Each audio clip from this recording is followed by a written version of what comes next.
नमस्कार, news room live में आपका स्वागत। मैं राहुल ओझा आपके साथ। डॉक्टर भीमराव अंबेडकर की आज 135वीं जयंती है और इस 135वीं जयंती के मौके पर पटना में कई कार्यक्रम आयोजित किए गए हैं। अलग अलग जो दल हैं उन्होंने कार्यक्रम का आयोजन किया है और ऐसे में मुख्यमंत्री नीतीश कुमार ने भी उन्हें श्रद्धांजलि दी है, नमन किया है। बता दें कि पटना में आज हाईकोर्ट स्थित अंबेडकर प्रतिमा पर श्रद्धांजलि सभा आयोजित की गई, जिसमें सीएम नीतीश कुमार, राज्यपाल आरिफ मोहम्मद खान, डिप्टी सीएम विजय सिन्हा, विधानसभा अध्यक्ष नंद किशोर यादव और सांसद रविशंकर प्रसाद सहित कई बड़े नेताओं ने बाबा साहेब को नमन किया और उनके बताए सिद्धांतों पर चलने का संकल्प लिया। तो तस्वीर आपको दिखा रहे हैं जहां बाबा साहेब की प्रतिमा पर माल्यार्पण करते हुए नेता दिखाई दे रहे हैं। ये तस्वीर है जहां सीएम नीतीश कुमार दिखाई दे रहे हैं। राज्यपाल आरिफ मोहम्मद खान ने भी डॉक्टर भीमराव अंबेडकर को नमन किया है। इसके साथ साथ डिप्टी सीएम विजय सिन्हा की मौजूदगी, विधानसभा अध्यक्ष नंद किशोर यादव और सांसद रविशंकर प्रसाद सहित कई बड़े नेताओं ने भीमराव अंबेडकर को नमन किया है। अंबेडकर जी का जन्म दिवस है। हम सभी उस कार्यक्रम में आए थे। हृदय से उनके प्रति उद्गार, भारत के संविधान के शिल्पकर्ता, सामाजिक न्याय समता के प्रामाणिक नेता जिनकी प्रेरणा आज तक है, तो उनको बहुत प्रणाम करता हूं आदर के साथ।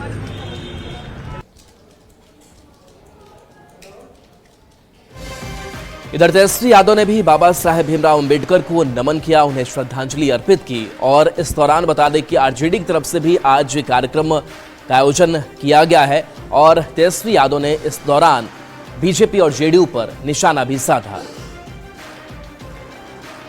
तो ये तस्वीर है जहां भीमराव अंबेडकर के फोटो पर माल्यार्पण करते हुए तेजस्वी यादव दिखाई दे रहे हैं और बाकी और भी आरजेडी कार्यकर्ता नेताओं की यहां पर मौजूदगी है। आज के दिन उनको याद ही नहीं करते हैं, बल्कि उनकी जो विचारधारा है, राष्ट्रीय जनता दल और राष्ट्रीय जनता दल के सारे नेता हों, वर्कर हों, उनके दिखाए हुए विचारधारा पर हम लोग सब लोग चलने का काम करते हैं। हर पंचायत में पंचायत अध्यक्ष जो है और सभी विधायक अपने अपने क्षेत्रों में जाकर के बाबा साहब की जयंती को मनाएं। जिन लोगों ने अंबेडकर जी का विरोध किया, जो लोग गोवलकर के विचारधारा पे चलने वाले लोग हैं, गॉडसे के विचारधारा पर चलने वाले लोग हैं, जो देश के संविधान को नहीं मानते हैं, बाबा साहब की इतनी बड़ी ताकत है कि वैसे लोग जो भाजपा आरएसएस के लोग हैं, ना चाहते हुए भी जो है आज अंबेडकर जयंती मना रहे हैं। तो बाबा साहब की जयंती पर अलग अलग जो राजनीतिक दल हैं वो आज कार्यक्रम कर रहे हैं और इस बहाने जो सियासत है वो भी काफी तेज हो चली है।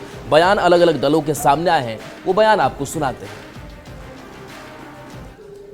इस संविधान की प्रतियों को संसद में यूपी के किस नेता ने फाड़ डाला, इसका अपमान किया, यह पूरे देश की जनता जानती है। फिर कौन सा मुंह लेकर बाबा साहब पर दावा यूपी ठोकती है।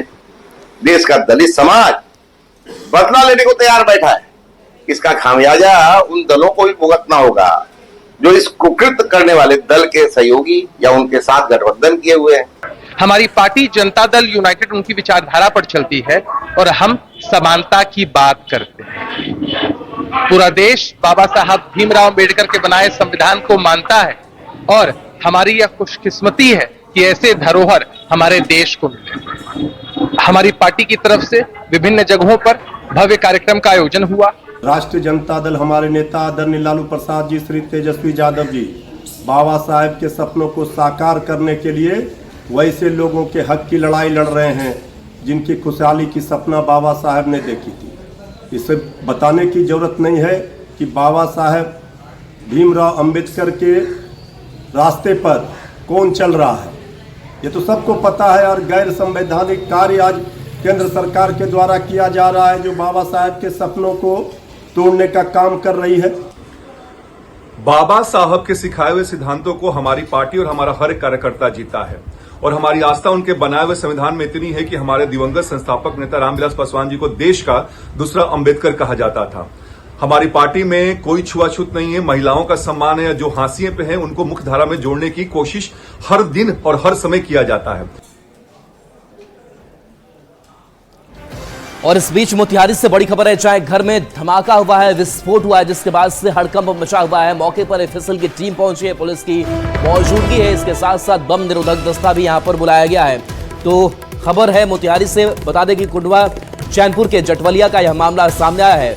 भारी संख्या में यहां पुलिस बल की तैनाती है, एफएसएल की टीम मौके पर मौजूद है, बम निरोधक दस्ता भी बुलाया गया है जो इस मामले की छानबीन कर रही है। किसी के घायल होने की जानकारी इस विस्फोट में, इस धमाके में नहीं है, लेकिन तस्वीर आपको दिखा रहे हैं। देखिए कैसे यहाँ पर जो इस घर के आसपास जो है ये धमाका हुआ है और क्षतिग्रस्त ये घर भी दिखाई दे रहा है, जहां ईंट बिखरे हुए आपको दिखाई दे रहे होंगे। तो दीवार टूटी हुई है। एफएसएल की टीम मौके पर मौजूद है। अवनीश हमारे साथ न्यूज 18 संवाददाता। अवनीश, क्या ये बम धमाका है या कुछ और? देखिए, कुंडवा चैनपुर के जटवलिया गांव के कपिलदेव दुबे के बंद घर में धमाका हुआ है। ये धमाका किस चीज का है या जांच का विषय है, और इसीलिए जो एफएसएल की टीम है उसको बुलाया गया है।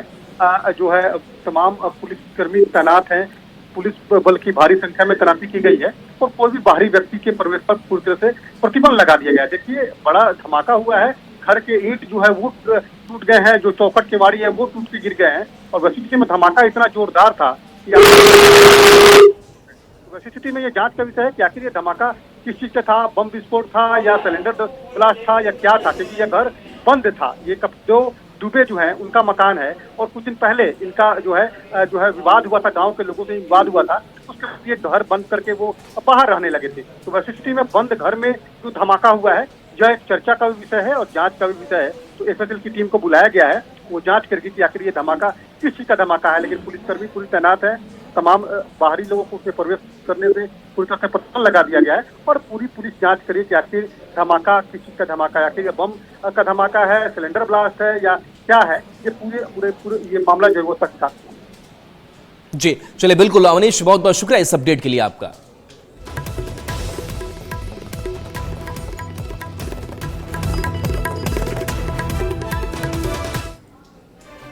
हरियाणा सीएम नायब सिंह सैनी का एक बयान सामने आता है और उस बयान में वो ये कहते हैं कि सम्राट चौधरी के नेतृत्व में विजय का पताका हम फहराएंगे। और इस बयान को लेकर के कई कह सकते हैं कि इसके मायने भी निकाले गए, लेकिन बीजेपी प्रदेश अध्यक्ष दिलीप जायसवाल से जब बात की गई तो उन्होंने कहा कि प्रधानमंत्री नरेंद्र मोदी, मुख्यमंत्री नीतीश कुमार के नेतृत्व में ये चुनाव लड़ा जाएगा। न्यूज 18 से एक्सक्लूसिव बातचीत की है और सैनी के बयान पर प्रदेश अध्यक्ष दिलीप जायसवाल ने क्या कहा है, उससे पहले आपको सुनाते हैं कि सैनी ने क्या कुछ कहा था।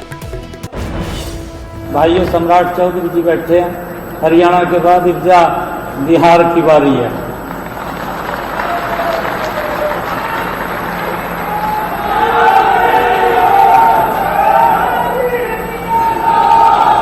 ये विजय की पताका ये रुकनी नहीं चाहिए। ये विजय का झंडा ये बिहार के अंदर भी फहराया जाएगा और हमारे सम्राट चौधरी के नेतृत्व में फहराया जाएगा। तो ये सैनी का बयान आपने सुना, और आपको बयान अब दिलीप जायसवाल का सुनाएंगे कि दिलीप जायसवाल सम्राट चौधरी को लेकर के क्या कहते हैं और इस बार का जो चुनाव होगा किसके नेतृत्व में लड़ा जाएगा, इस पर भी जवाब दिलीप जायसवाल ने दिया।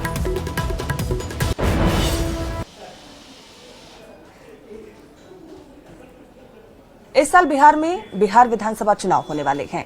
चुनाव से ठीक पहले बयानों का दौर शुरू हो गया है। हरियाणा सीएम नायब सिंह सैनी ने बड़ा बयान दिया है। उन्होंने कहा है कि बिहार के जो डिप्टी सीएम है सम्राट चौधरी के नेतृत्व में ही विजय का पताका लहराएगा। बीजेपी प्रदेश अध्यक्ष हमारे साथ हैं।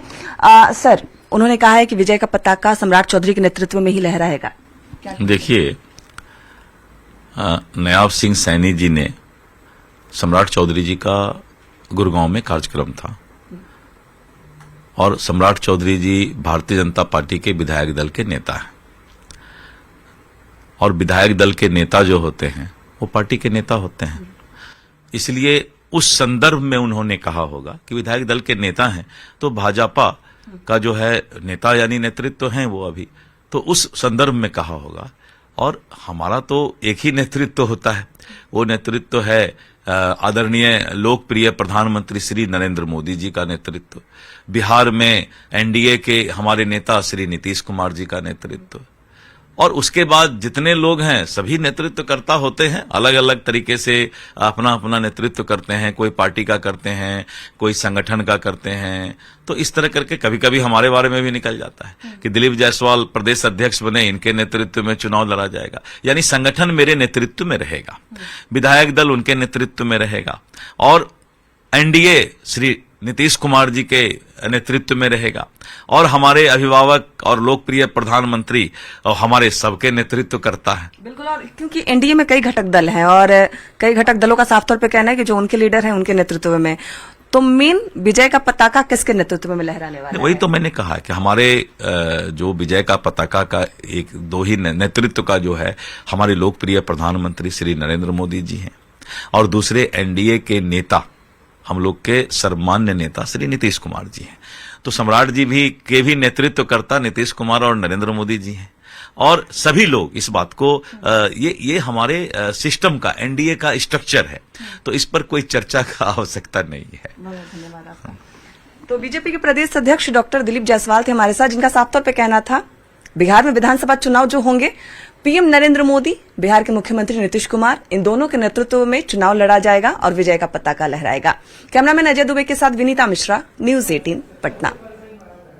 तो नीतीश के नेतृत्व पर कहीं कोई कंफ्यूजन नहीं है, ये साफ कर दिया है बीजेपी प्रदेश अध्यक्ष दिलीप जायसवाल ने, लेकिन इसके बावजूद भी सियासत जो है वो थमने का नाम नहीं ले रही है। अलग अलग बयान सामने आए हैं, सुनाते हैं। बिहार में बीजेपी का सीक्रेट प्लान हरियाणा के मुख्यमंत्री जी ने लीक कर दिया।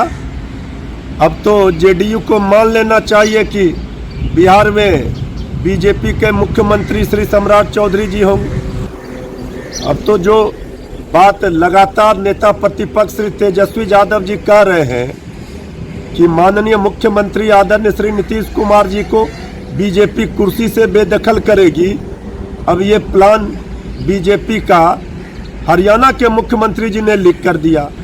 गृह मंत्री आदरणीय अमित शाह जी ने सार्वजनिक तौर पर कहा है कि 2025 के चुनाव में माननीय मुख्यमंत्री नीतीश कुमार जी के नेतृत्व में चुनाव लड़ेंगे। कई अवसरों पर बिहार के डिप्टी सीएम मानवर सम्राट चौधरी जी ने कहा है कि 2025 का चुनाव हम आदरणीय मुख्यमंत्री नीतीश कुमार जी के नेतृत्व में लड़ेंगे और जीतेंगे। तो नायाब सिंह सैनी जी ठीक बोल रहे हैं कि उनके नेतृत्व में या सम्राट चौधरी जी के नेतृत्व में बोल रहे हैं, विजय सिन्हा जी के नेतृत्व में होगा। ये तो सामूहिक प्रयास है ना। ये बिहार में तो एनडीए है और सभी लोग नीतीश कुमार जी के नेतृत्व में चुनाव लड़ रहे हैं, तो परिप्रेक्ष्य यही रहा है कि सभी मजबूत लीडर हैं यहाँ पे। इस बयान में कहाँ ऐसा है कि उन्होंने बिहार के अगले मुख्यमंत्री के रूप में सम्राट चौधरी जी की चर्चा की? दरअसल ऐसी भ्रांतियां जानबूझ करके फैलाया जाना ये बेहद शर्मनाक और दुर्भाग्यपूर्ण है, और मैं इसकी कठोरतम शब्दों में भर्त्सना करता हूं। 24 अप्रैल को प्रधानमंत्री नरेंद्र मोदी मधुबनी दौरे पर रहेंगे और इसको लेकर के बीजेपी खास करके उत्साहित है। बड़ी तैयारी जो है वो लगातार की जा रही है और ऐसे में एक तैयारियों पर नजर रखी जा रही है। और ये तस्वीर भी आपको हम दिखा रहे हैं, जहां केंद्रीय गृह राज्य मंत्री नित्यानंद राय ने कहा कि पीएम मोदी ने बिहार के विकास के लिए दिल खोलकर धनराशि दी है, कई बड़ी योजनाओं की सौगात दी है। ऐसे में पीएम के आगमन को लेकर बिहार के लोगों में काफी उत्साह है। में भारत के माननीय प्रधानमंत्री श्री नरेंद्र मोदी जी पधार रहे हैं और बिहार के विकास के लिए हमेशा चिंतित रहने वाले हैं, जिन्होंने एनडीए सरकार बिहार को, जो नीतीश जी के नेतृत्व में सरकार है बिहार में, उसको विकास के लिए जिन्होंने अपना दिल खोलकर विकास के लिए बड़ी बड़ी योजनाएं दिए हैं, धनराशि दी है, और इसलिए माननीय वैसे प्रधानमंत्री जी आ रहे हैं। और बड़ी खबर है, जहां दानापुर में कारोबारी को लूटपाट के दौरान गोली मार दी गई है। बदमाशों ने इस घटना को अंजाम दिया है और ऐसे में बताया जा रहा है कारोबारी अभी इलाजरत हैं। घायल अवस्था में कारोबारी को अस्पताल में भर्ती कराया गया है। मनेर थाना क्षेत्र के उसरी छितनावा रोड पर बदमाशों ने कार सवार कारोबारी निशांत कुमार को लूटपाट के दौरान गोली मार दी। गोली कारोबारी के हाथ में लगी है। हालांकि निशांत ने सूझबूझ दिखाते हुए रुपयों से भरा बैग बचा लिया। निशांत चोकर और आटा का थोक कारोबार करते हैं। रविवार को शिवाला इलाके से वसूली कर घर लौट रहे थे, तभी छितनावा के पास बाइक सवार 8 से 9 बदमाशों ने उनकी कार को घेरा। इस दौरान बदमाशों ने रुपए से भरा बैग छीनने की कोशिश की। विरोध करने पर बदमाशों ने निशांत को गोली मार दी। पुलिस ने मामला दर्ज कर जांच शुरू कर दी है। निशांत कुमार है और ये दोस्त नगर के रहने वाले, दोस्त नगर मनेर के। ये शाम के समय में नौबतपुर से मनेर आ रहे थे। इसी के क्रम में छितनावा उसरी रोड में उनको 2 बाइक से 4 अपराधियों के द्वारा रोककर उनके से लूटपाट का प्रयास किया गया। इसी लूटपाट के विरोध में गोली चलने से उनके बाह में गोली लगी है, जो भी हाईटेक हॉस्पिटल में इलाजरत है। खबर औरंगाबाद से, जहां पर सोशल मीडिया पर एक शख्स फायरिंग करता हुआ दिखाई दे रहा है। 4 राउंड फायरिंग करता है। बताया जा रहा है कि ये फायरिंग किसी सांस्कृतिक कार्यक्रम के दौरान का है और ये तस्वीर आपको दिखा रहे हैं, जहां एक युवक 4 हवाई फायरिंग करता नजर आ रहा है। इधर वीडियो वायरल होते ही पुलिस एक्टिव हुई है। मामला दर्ज किया गया है। वीडियो सलैया थाना क्षेत्र के तैयारिया गांव का है, जहां 7 अप्रैल को आयोजित चैता दुगोला प्रोग्राम में फायरिंग कर रहा युवक गजराज बिघा का हरि यादव है। पुलिस फरार हरि यादव की गिरफ्तारी के लिए छापेमारी कर रही है।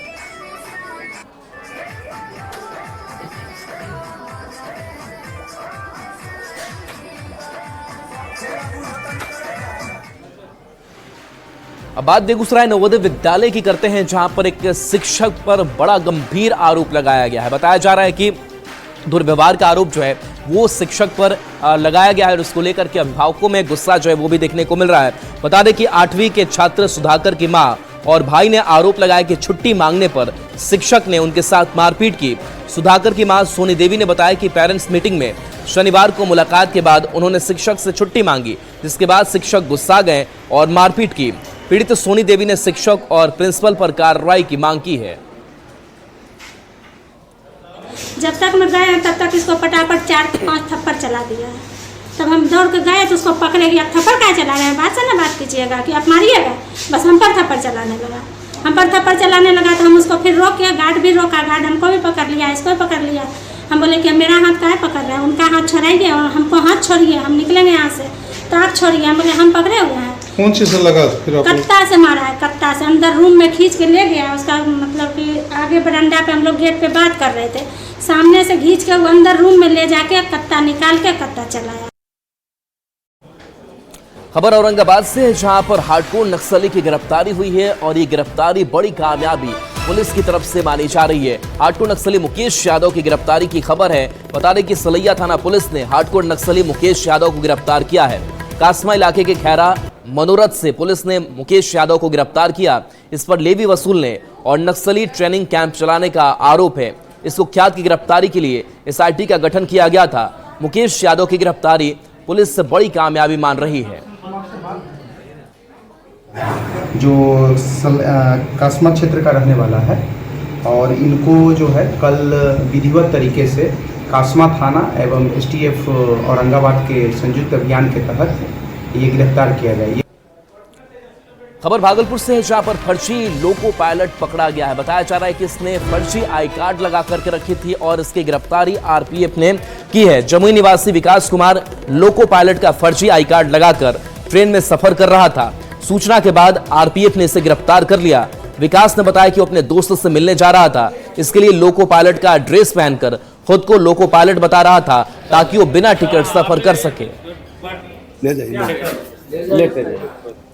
किस पोस्ट पर? पोस्ट का नहीं था। पूछते क्या थे?